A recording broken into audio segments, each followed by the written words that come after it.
Yeah. Yeah. Yeah.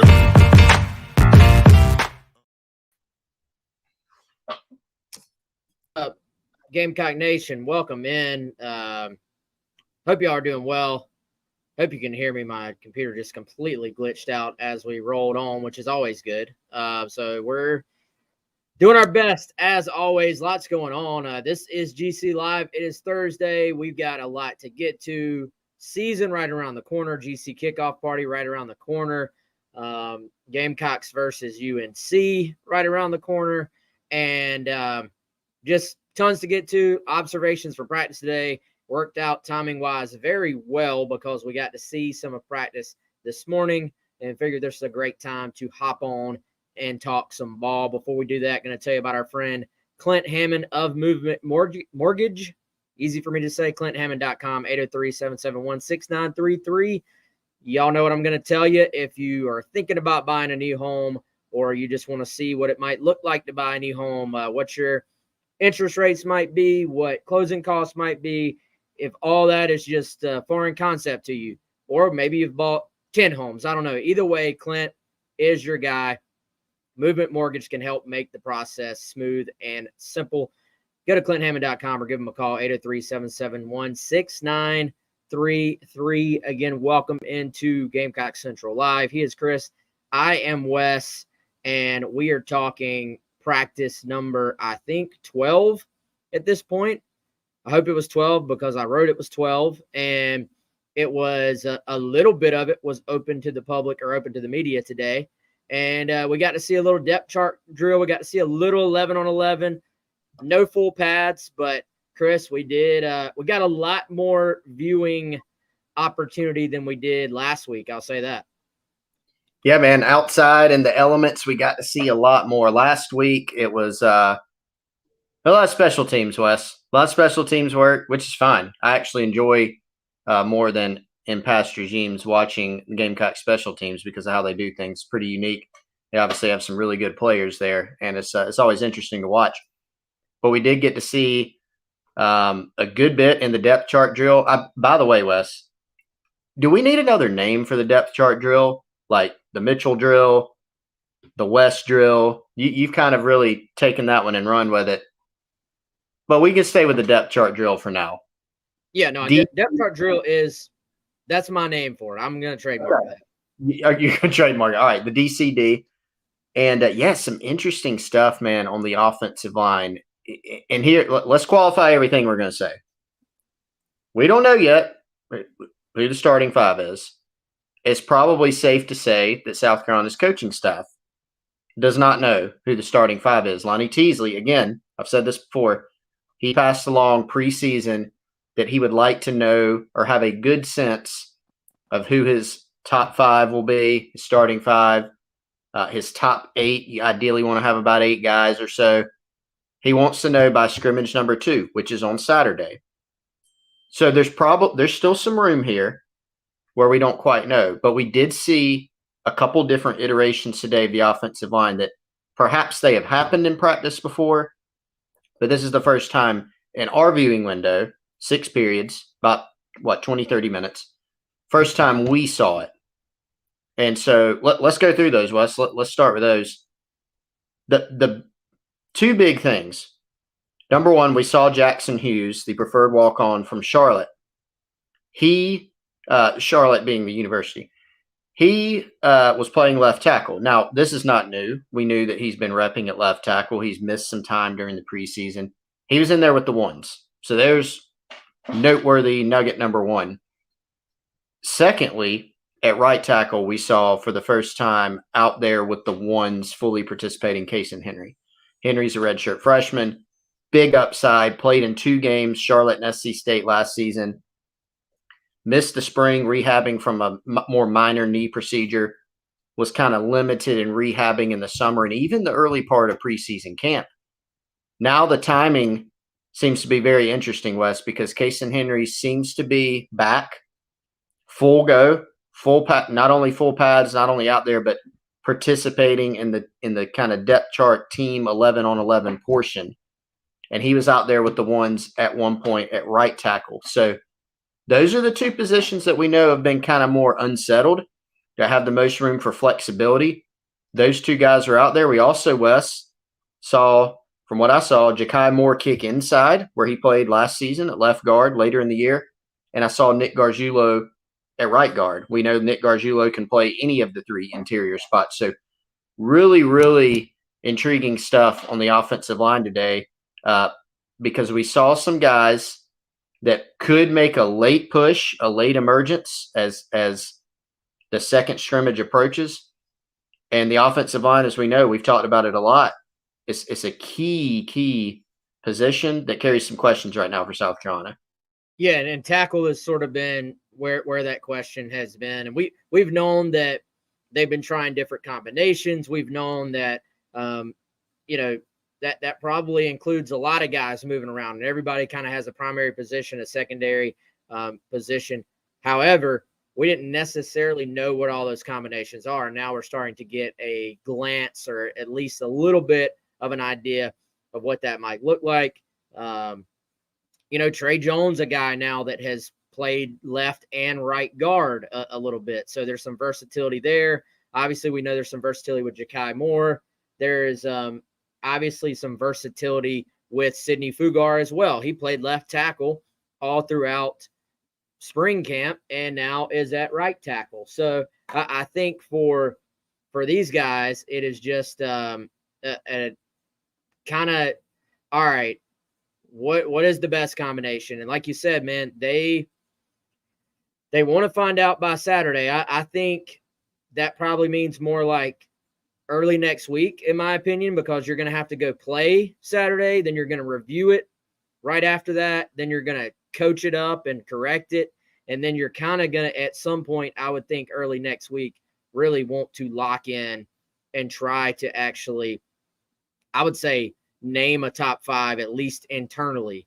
Now, talking to Dow Loggins about it, before camp started, it was interesting given his take too. He's like, there's a huge sense of urgency here, but paraphrasing, he kind of said you can't rush it either. Like you want to keep those guys battling as long as you can if it's still up in the air. But at some point you got to put them together and let them go jail. And I don't know if I could handicap that race right now, Chris. I mean, I tend to think that the possibility of Ja'Kai at left guard, again, which, was obviously something he did a lot of last year, that kind of makes things interesting again at that guard spot. Now, Gargiulo is going to be on the field, whether it's one of the guard spots or even center. It seems like they have him more focused on guard right now, but he's going to be on the field. And, I tend to think Jackson Hughes stepping in at left tackle, it is certainly noteworthy, but that is also a lot to put on him, man. He's coming off of an injury. He's a walk-on transfer. He did play a lot at Charlotte, but that's a big step up. So, I'll be very curious to see, are they really ready to roll into the season feeling like he's ready to take that on, because that's just a lot to put on a newcomer who has not been at South Carolina very long. That's why I tend, Wes, in my mind, to revert to the fact that I think it's probably more likely that we do see Ja'Kai Moore at left tackle. He has more, first of all, just high-level collegiate experience than Jackson Hughes.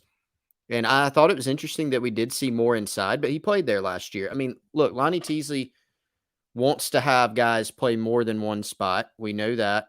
When you're building your offensive line, it's not about who's number 2 on the depth chart. It's who's your next best guy at a particular position. And so Ja'Kai is someone that's just like Nick Gargiulo is a swing player inside.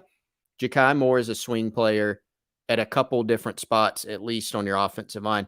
I think there's Wes an effort to, yes, find your best 5 To do that, you need to work different combinations, and you're also trying to build depth. And one of the ways that you're building depth is, yeah, you're getting Jackson Hughes some reps in there with the ones. So he's playing against the best defensive guys in practice. He's playing alongside the best offensive players, alongside the guys on the offensive line who are more than likely going to be starters this year. That helps in your development. And so just because a guy's out there with the ones today or in one given period of practice, you can read into that some, but you got to be careful not to make that the gospel, based on that. And we've seen a few different iterations already. So to me, it just points to the fact that they're still working on it. They're still building depth. I feel like, Wes, if you're kind of, I don't know if handicapping is the right word, but if you're kind of laying odds on left tackle, to me, it still seems more likely that Ja'Kai Moore starts game one out there over Jackson Hughes. The one to me that has a little bit more drama, not to say left tackle is fully settled, the one that has more drama to me is right tackle. I think this one is officially a big battle. And I think Sidney Fugar's in there. Tyshawn Wanamaker's in there. And I think by season's end, going to have possibly something to say. I think he can continue to progress. But Casey Henry is the one that would not surprise me if by the time game one rolls around, it would not surprise me if he was the guy. I think that there have to be some things that happen. There has to be a progression because he has missed plenty of time this year, including this preseason. That's the one where I think we could see somebody emerge, that somebody being Casey Henry. Do you agree? Yeah, I mean, I think as much as we've talked about Casey Henry, man, we've kind of anticipated when is this Casey Henry push going to potentially come. That's a combination of what we heard about him last offseason, what we heard about him as he came back from the injury, what the staff has said publicly, sort of bringing him up when talking about the offensive line, and what we've heard behind the scenes. To me, it was just a matter of, all right, when is it going to happen? Is it going to be now when he gets healthy? That was the other part. When is he going to be 100% cleared for like full 11 on 11 and cleared for contact and all that stuff? So, for me, I kind of look at that like, all right, if he's rolling right in with the ones right off the bat, for one, that means they're high on his ability. But for two, that means that the other guys maybe have not been able to sort of lock that spot down and solidify it yet. So, I would love to be a fly on the wall for this scrimmage on Saturday to see what the split is then. That probably, not that it would give you the be all end all, hey, here's who's starting on game one, but I think it'd give you a pretty good idea of who the staff thinks is in the lead to start in game one. So, yep. To me, for Casey Henry to just go ahead and jump right up in there, that is pretty telling. And I mean, would it be a shock if it was Ja'Kai Moore at left tackle and Casey Henry at right tackle game one? I don't think that would be a surprise at all. Ben posing a question saying, is it safe to say Rashawn Lee is the closest thing to a sure thing week one? I do think Rashawn Lee is pretty close to a sure thing week one, but I actually think Gargiulo is probably the closest thing to a sure thing to be starting week one. I mean, and it's weird because he hasn't been here, but when you hear people basically like say he's the heart and soul of the offensive line. I mean, this guy has come in, taken over very quickly a leadership role, and has arguably been South Carolina's best blocker really since arriving. So, I'd be shocked if either one of those guys, assuming health, isn't in there. Like, I think Rashawn and Nick Gargiulo are both in the starting lineup, but Gargiulo maybe even more so, in my opinion. Yeah, I think maybe and Ben, I don't want to put words in your mouth. I wonder, Wes, if Ben meant Rashawn Lee at center, like positionally, this is where he's going to be. I agree with you. It's Nick Gargiulo out of anybody on the roster. If you're saying this is the guy, if you could only pick one guy that has to be a starter, like he's the one. Rashawn also way up there. Nick Gargiulo, positionally, Wes, what we have seen from him the most with our eyes has been left guard since he got to USC, but he's still worked on snapping. He was out there snapping with probably 4 or 5 other guys today on the side. He's continued to work on that. He was at right guard some today. Trey Jones got some reps with the one at left guard. He can play right guard too. Trey Jones playing left and right guard. Same with Gargiulo. So, we'll see how that settles in. But Gargiulo's playing either a guard spot or center. And it seems most likely that it's Vershawn at center, Gargiulo at a guard. But yeah, those are the top two. Those are the guys that are close, that are, I wouldn't even say West closest to a sure thing. If they're healthy, they're sure things. Those two are starting somewhere.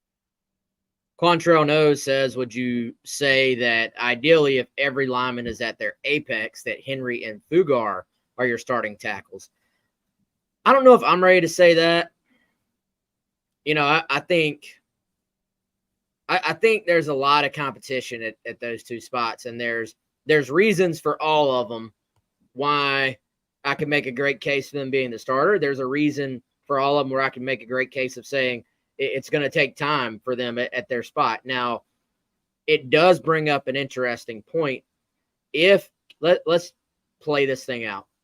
If Case and Henry steps in here and they're just like, wow, he's the right tackle.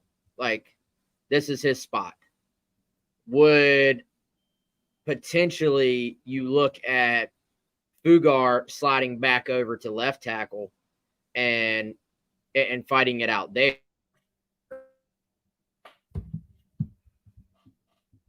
They've got two spots they've got to settle.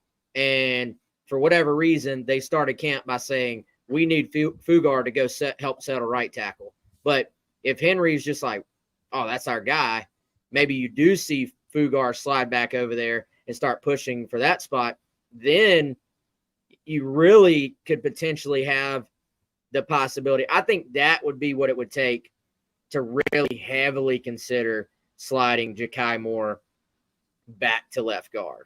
That would be the movement because then you'd have maybe Fugar at left tackle, Jackson Hughes providing depth there, Case and Henry at right tackle, Tyshawn Wanamaker providing depth there, and then Ja'Kai Moore.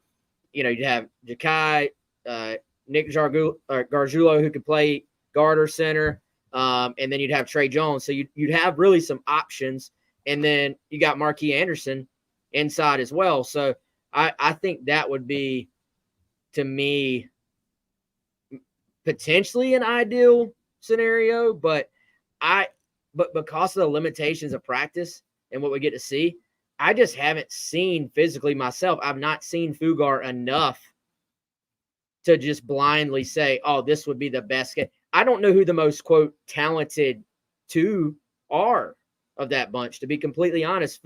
Fugar was not a guy that was like highly recruited out of high school where we were able to gather information. And he wasn't a high-profile transfer portal guy either. So even as much as we follow it, I feel like he is a little bit of an unknown as far as what to expect from him. Yeah, we know that, and he's transformed his body some even since he got to South Carolina West. And you can see, based on the limited windows we have had, he's a big kid that can move. And I know he said recently he feels like he's made his most strides in his personal development as a pass protector. I think he probably feels like he's got a little bit more to do in the run game. So I think it's a great question by Quantrell Knows. For me, it's kind of hard because if you look at the apex, so I look at it like this, if this makes sense. There's an apex for Sidney Fugar that I feel like is pretty high, but he's not going to reach that this season, no matter what. He's still got time to develop as a player. It's kind of similar to, what a guy is as a freshman versus what he is as a senior. There's going to be growth. There's going to be progression. So if we're talking about the apex for this season, I don't know. I think the answer to that is probably still Ja'Kai Moore at left tackle and Case and Henry at right. All right. I think that Case and Henry might have a better opportunity to reach this year, 2023, he might have a better chance of reaching that 1 year apex this season. And, Casey Henry's a little bit of a mystery too, Wes. I mean, we saw him 2 games last year. He missed the spring. He missed a good portion of the summer. USC feels like he's got a great deal of upside, but a lot of what you're basing that off of was what you saw last season, which was pretty substantial in practice and then a little bit in games. What you saw in high school, the physical profile, which there's a lot to work with there. This is a big kid, physical kid, plays with a nasty mentality. But that's honestly, Wes, that's why if there weren't these questions, if there wasn't this mystery and intrigue around some of these guys, we would already know who South Carolina's starting 5 is. That's why it's a question for us. That's why I think it's still a question for the coaching staff as well. Preston says, what O-line player have we not talked about enough who can make an impact this season? I mean, frankly, Preston, I think we've talked about at some point we've talked about every single guy, in my opinion. Have you noticed how Beamer will bring up like the freshman group on the offensive line, and it's kind of like there's like an intrigue from him there, and I can't remember exactly how he said it after the scrimmage, but it was kind of like we got to keep putting these guys out there. We got to find out. Like there's some intrigue, like, oh, these guys are going to help us at some point. Is it now? Is it mid-season? Is it next year? So that would be the thing to keep an eye on. You always have – this is not just offensive line. This is football just in general. You almost always have a few freshmen who are just kind of quietly doing everything that's asked of them. And we maybe don't catch on to it yet, but like the light bulb comes on, and then all of a sudden week 4, this guy is in the rotation. Like he's out there. And it's because they've just been stacking days, they call it. And so for me, I mean, I don't know, Trayvon Ball, like that's a guy I thought was kind of overshadowed by some of the other offensive linemen they signed. Tree Babalade, he continues to roll in there with the 2s at left tackle. They're getting him reps. So John Darius Morgan is a guy we never talk about. I mean, I don't want to sit here and just name off all, 20 or whatever offensive linemen it is. So, there are guys kind of quietly working.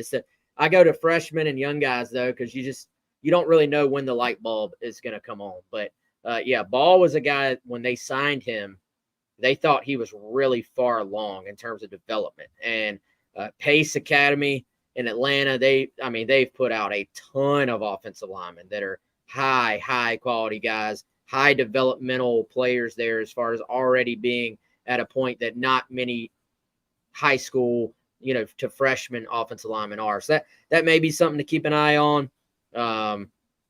We'll see. So when Michael asking about Brubaker, he's dealing with an injury, so don't project him out there right now. But we'll see. That's a fascinating spot for sure. Other 11 on 11 observations, Chris, I thought it was kind of interesting that the running back group has started to kind of stack up the way we would have thought and the way we anticipated. We went out there and some of it was, I don't know if guys were banged up. I don't know what the reasons were, but we go out there and, there'd be a walk-on rolling in with the 2s or a walk-on rolling in with the 3. Today, it was much more along the same lines of what I had anticipated.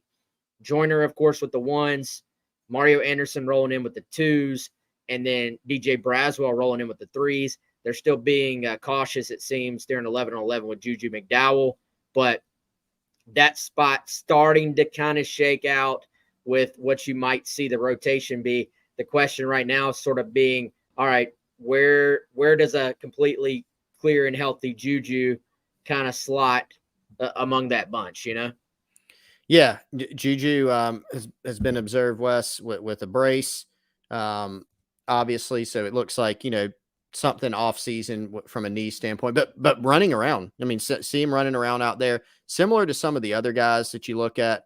That we saw some. Juju McDowell was not in a blue jersey today. The blue has replaced the yellow, of course, so we can let everybody know the current color coding.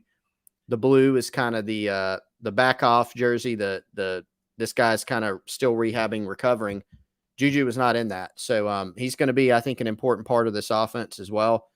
But yeah, Braswell is someone that Dow Loggins has talked up as being an important player that they want to get a really good look at this season. So interesting that he seems to kind of maybe continue to make a rise, or maybe things are kind of evening out west at that running back position. Mario Anderson with the twos, and DeCarrion Joyner. You called this one a long time ago that he was going to be running back one. That seems to be firmly held position by DeCarrion Joyner at this point. Yeah, for sure, man. So, I mean, doesn't seem like there's many surprises there at this point. I'll be curious to see what that rotation looks like. How quickly does Braswell get snaps? Is it a couple snaps off the bat? Is it, 15 snaps off the bat in game one? I don't know exactly what is fair there or what to expect, but certainly something I think worth paying attention to moving forward. Let's switch over to the defensive side of the ball. But real quick before we do so, Chris, you have already made movement to completely, I won't even say cure. You just cut it off before it even had a chance. No taxiety, none, with Chris Clark. And if you want to avoid taxiety next tax season, go ahead and give our friends at Liberty Tax a call, 803-462-5576. Yeah, didn't even let a hint of taxiety creep up, Wes. Preventative measures by talking with Larry and his team at Liberty Tax. They got 2 locations right out near me in Irmo, and I was able to go to the St. Andrews location, sit down, my wife and I, with Larry, laid out a great plan, went over what we've done in the past, where we're looking to go in the future, and I have an outstanding plan and way far ahead. I mean, we are way ahead of tax season. We got a great plan together, and I feel great. Absolutely no taxiety.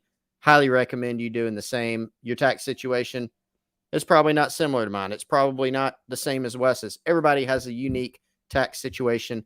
Larry's a veteran.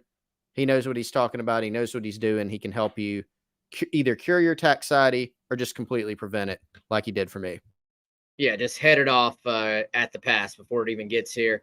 All right, let's talk defense, man. How much are you reading into JT Gear out there with the ones at the edge position? I'm officially reading into it, Wes. Jordan Strong, we knew, if healthy and everything's set, is going to be a starter. And so that we have seen since he's come back has certainly been the case. He's been out there consistently in all our viewing windows, everything we understand behind the scenes, he's been there too. So the question has been that other spot. Tyreek Johnson is in a blue jersey still, which has been the case for a good portion of preseason, but he's been out there, and Tyreek's been working with the ones a good bit as well. JT Gear, he was a player, Wes, that I've been waiting on to make a run. Been waiting on it, and I think it's officially happening now. I don't know if we can call, hey, game one, JT Gear is going to be out there with the ones, because remember, Tyreek Johnson was not just a throwaway inclusion into the ones. Like he's earned it, and he's been talked up a good bit this offseason too. Gear's still a young player, but he showed some things at Syracuse. He's got, I think, a pretty big upside, and I think he's got potential to continue getting better, not only the rest of this preseason, but through the season as well. So that one's officially a battle, and I'm definitely reading into it. Gear, to me, Chris, he's got the look. You know what I mean? Like, yeah, you walk out there, some guys, you look at him and you're just like, that guy's a pretty good player, but he didn't quite look like an all SEC defensive end. You look at Gear, you're like, all right, this guy looks the way you expect an SEC defensive end to look. Has a nice first step, has some length, is someone that I think will continue to grow during his time at South Carolina. He's not tapped out, I think, as far as what he is capable of doing. And, I think the fact that Gear comes in not just as a transfer, but as someone who has quite a bit of upside to go. and can come in and can, really just develop under Sterling Lucas, I think it's a great sign that he's pushing for a one spot right now. I wouldn't be surprised at all if he was the starter in game one. Would it surprise me if Tyreek was the starter? I wouldn't say that would surprise either. Like either way, wouldn't be a surprise. But I tend to think as the season progresses, like Gear is the difference maker potentially. Let's go back to the question earlier.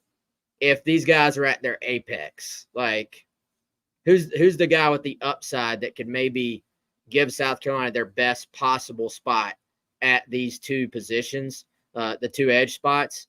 To me, Gear is the guy I circled preseason and said, all right, you need this guy to be ready because they need somebody to step in and be an impact player. Yeah, and you needed a couple different things to happen at West. No, more than two, probably four to make you feel good about edge. Here they are, and I'm probably going to gloss over one. So you needed somebody on this roster who had some level of experience to take another step forward. So that could have been a Terrell Dawkins. That could be a Tyreek Johnson. It looks like Tyreek Johnson has done that. Not that he's gone from a guy who played 100-something snaps last year to an all-SEC selection, right? But there has been a progression, a development. So that happened. You needed Desmond Umeozulu to look like a guy, to look like the player you thought you signed as a 4-star who went through spring practice, who went through summer, and is going to be able to give you something this year. Can we probably say that's happened? Yeah, I think so. You also needed Jordan Strachan to come back and be full go, coming off another ACL injury. Remember, he's had more than one in his career. It looks like, time will tell, but it looks like that's happened. He's running around out there with the ones, no limitations. He says he feels good. Everything looks good. So check that box. And you also needed to go get a transfer, which they did with JT Gear, and you needed him to be a guy that could give you an impact, not just give you something, but give you a tangible impact, whether that's, something off the bench, give you 20 snaps a game, or whether it's winning a starting job. And I think, Wes, the missing pieces now, not that this is going to be one of the best units in the SEC, but I think just continuing to have all those things progress, strong, stay healthy in general, have Desmond U progress throughout the season, have JT Gear progress, have Tyreek play solidly, have a Brian Thomas Jr. be able to help you on third downs. I think those things are critical. So I think you feel better about the edge position than you did, say, in the spring. You just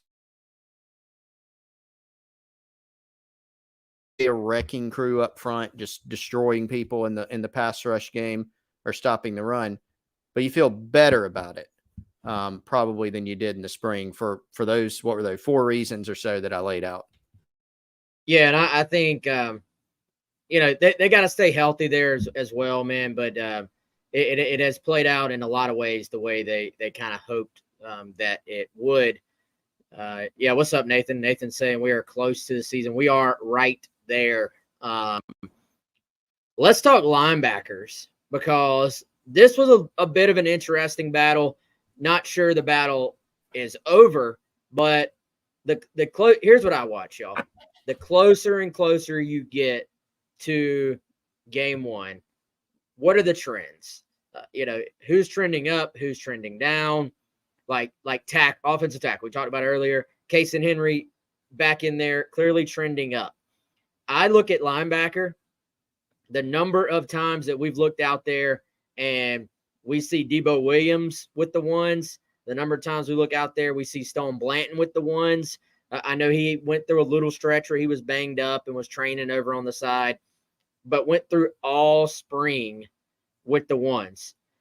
Mo Kaba is actually now back in there. When we first got out to practice, Mo Kaba was not participating in the 11 on 11s, but now he's back in there. But Chris, Mo Kaba was with the 2s today. So at what point are we? I mean, at what point are we like, all right, game one, Stone Blanton and Debo Williams may be the dudes. Like, they may have earned their spots. I think if we hear that they're out there with the ones in Saturday's scrimmage and that they played pretty well, you may get closer to that. I was going to say inch, but you may go a little farther with it. And Wes, I think part of it is, you look at Kaba, and he and Strawn obviously were on pretty similar timelines for these ACLs. They happened in the same game last year against Arkansas. And then from there, you go individually, there's always different timelines. But both guys are out there running around. It seems like Strawn returned to like full action a little bit earlier, but now Kaba back in the mix. So my question is, we are getting closer and closer, as you just said. But is the reason that Kaba has not made a bigger leap because he hasn't been out there as much in the full 11-on-11 periods? Now that he has that opportunity, will he really, really start to make a push and maybe push up into that starting group? I tend to think that the momentum is maybe for him to make a rise maybe during the season or something, but it'll be interesting to see. I could come back here on Monday's show, Wes, and say, hey, I think Mo Kaba is going to be a starter, So for me, it's still a little harder to handicap. I feel better about Stone being a starter. Ben DeRosia here on the YouTube comments saying breakout season incoming. It seems like the coaching staff has kind of expected that. Remember, Wes, we sat down early in the year with Shane Beamer. This is before the spring, right? And we said, hey, give us a few guys that are going to play a much bigger role in 2023. And Stone Blanton was, I think, the first name out of his mouth. In better shape, had a good spring, summer, carried over into the preseason. He's been working with the ones a lot. If we're kind of handicapping it, I think he's probably got a better hold on being able to be a starter somewhere on this defense. But I feel like this team athletically has more depth at linebacker, Wes, than we've probably seen in the past few years. I think the question is who starts, and then in some instances, there's going to be an experience gap that they've got to overcome as well. Well, I think they've got to get back healthy there too. Obviously, Pup Howard out there today, but in a blue jersey. How long until he's back 100%?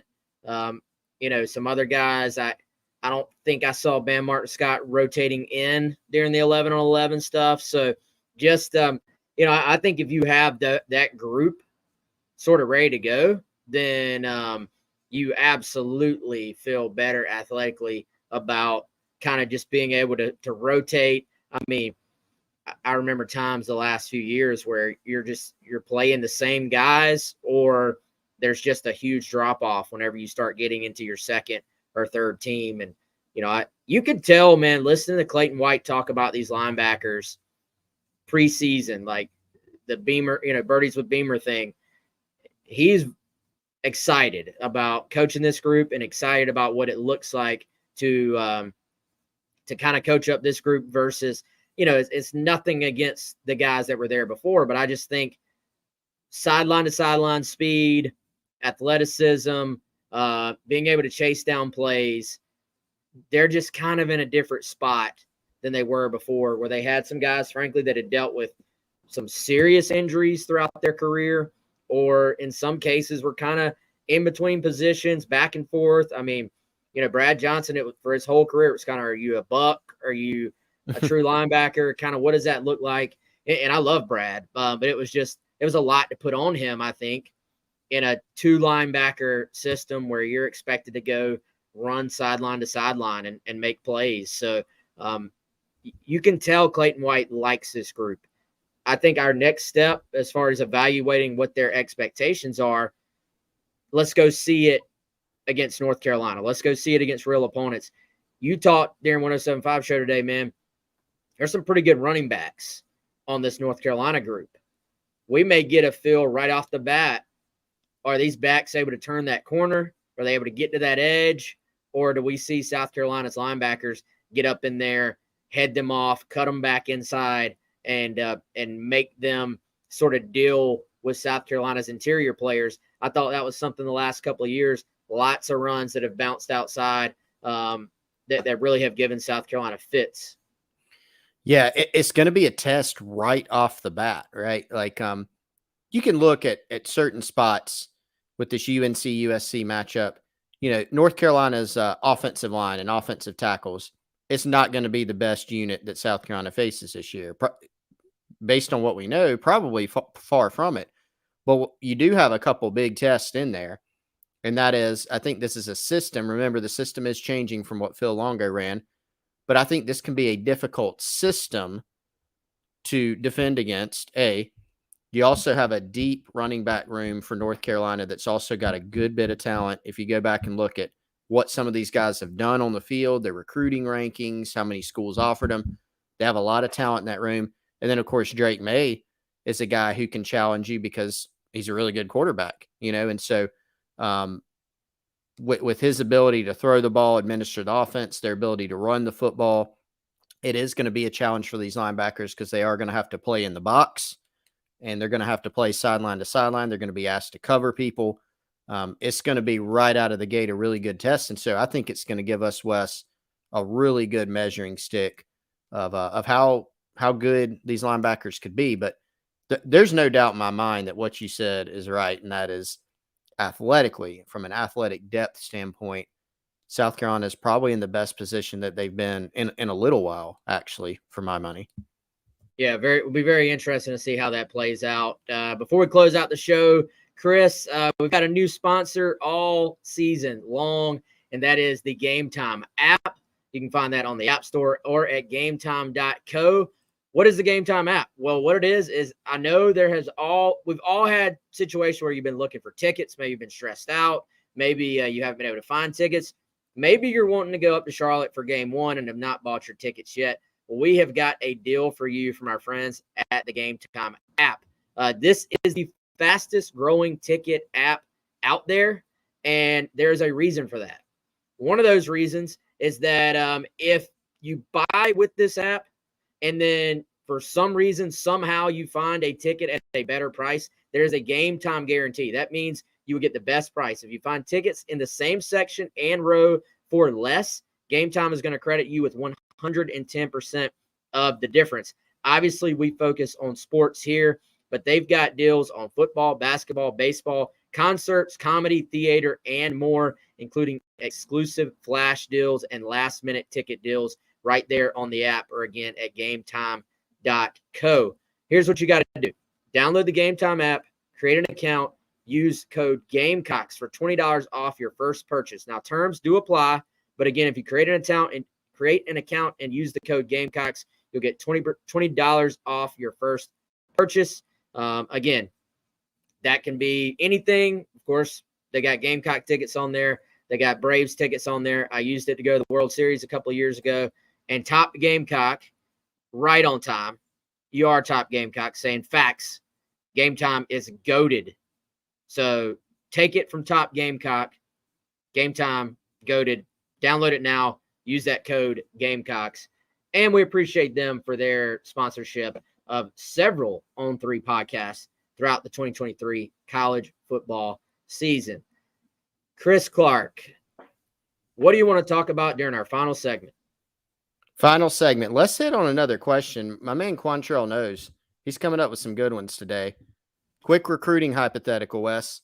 If you had to guess on who will sign with Carolina out of Cameron Fountain or Booker Pickett, who would you choose? Now, I'm going to give a weird answer. I think it's an easy answer, but I think it's not a guarantee that either of them would sign with Carolina for various reasons. I think out of those two, Cam Fountain would be the one that you point to, Wes. Out of Atlanta, highly rated defensive end, has a really good relationship with Sterling Lucas, committed to Southern Cal, went there this summer for an official visit, kind of fell in love with it. But he's someone that South Carolina has kept on the radar, that the communication has continued, and it's possible that an official visit will take place sometime this season. Obviously, that's kind of a wait and see. The season is rapidly approaching. Nothing's on the books yet. But just from some things we've heard, Wes, there behind the scenes, I think he's someone that you certainly keep an eye on, Cam Fountain. Booker Pickett, guy that has South Carolina in his top five, his public top five. I think that one is kind of a little bit more yet to take shape with South Carolina to kind of see where it goes. I think things would probably be a little bit further down the road with Cam Fountain. Yeah, great question, man. Quantrell bringing the goods today. Appreciate that, man. Always like when everybody has questions there in the chat room. Let's see, man. I'm trying to think, is there anything we have missed from today? If this is the last show, it probably will be the last show of the week. Hope to see all of you at the kickoff party on Saturday.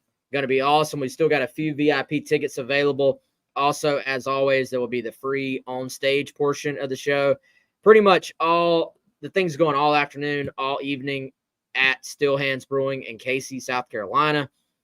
Chris, I'd like to think there's something for everyone. We got music.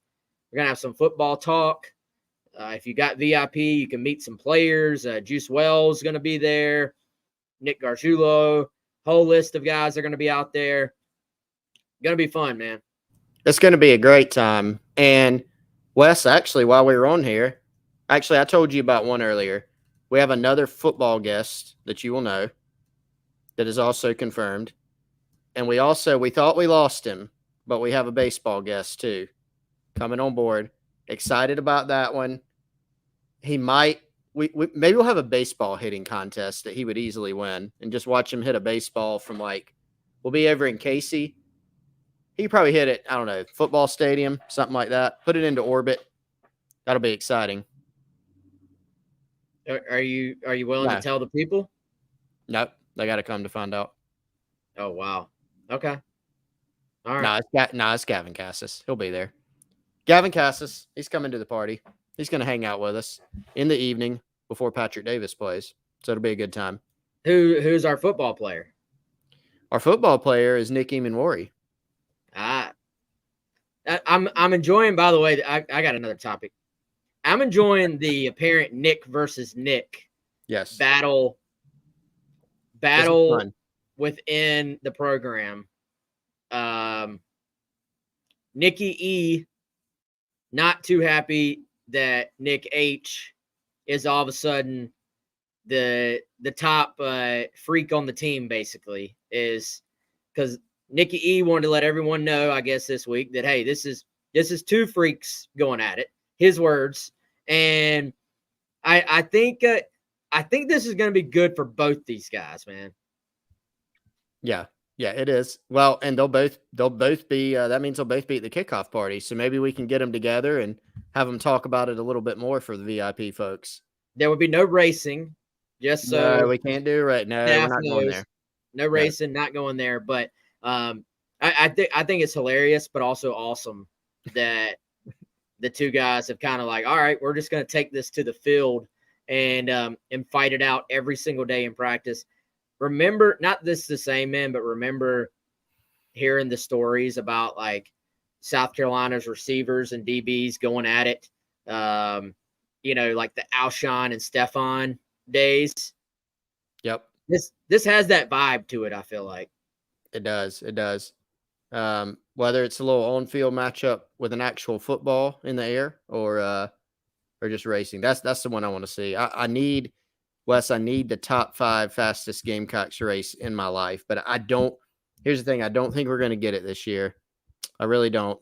And we probably shouldn't. We don't need anybody tearing a hammy just to entertain us without having a football in their hands.